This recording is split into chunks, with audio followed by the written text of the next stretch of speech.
Bonjour, bienvenue dans Martin Bonheur. Aujourd'hui, on prépare ensemble un dessert facile, la tarte au chocolat et aux noix. Allez, c'est parti. Les ingrédients pour la réussite de notre recette.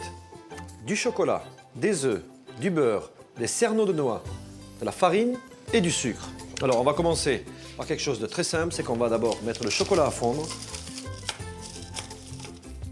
dans une casserole, 3 cuillères à soupe d'eau, et là on met le feu, mais on met le feu doux bien entendu.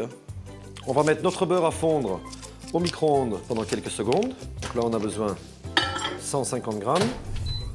Regardez, on a notre beurre qui est fondu. On va le mettre directement dans le saladier.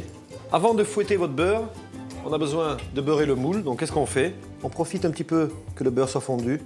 On trempe un pinceau dedans et on vient badigeonner notre moule. On va rajouter les 150 grammes de sucre.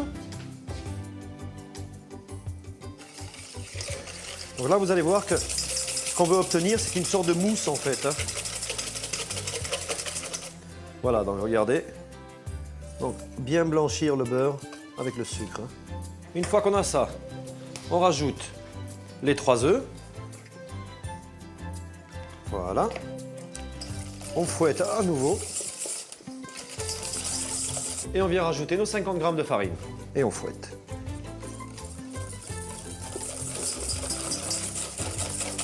Donc voilà, la consistance qu'on doit avoir à ce stade-ci de la recette. Vous voyez, quelque chose de lisse. Il ne nous reste plus qu'à incorporer le chocolat. Et on le verse en une fois dans l'appareil. Il ne reste plus qu'à mélanger.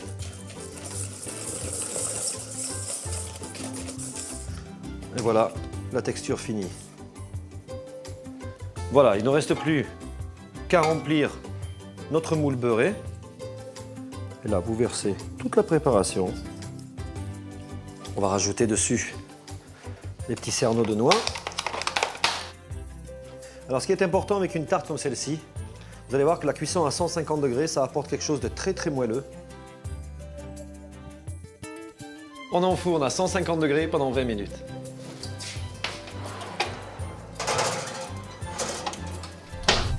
Regardez, c'est exactement ce qu'on aime. Un gâteau qui est moelleux, avec quelque chose de croustillant sur le dessus. Alors n'hésitez pas à servir des desserts chauds quand le temps le permet.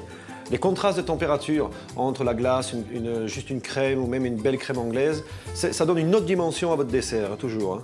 Donc là, c'est vraiment tout ce que j'aime, ça. Bon appétit!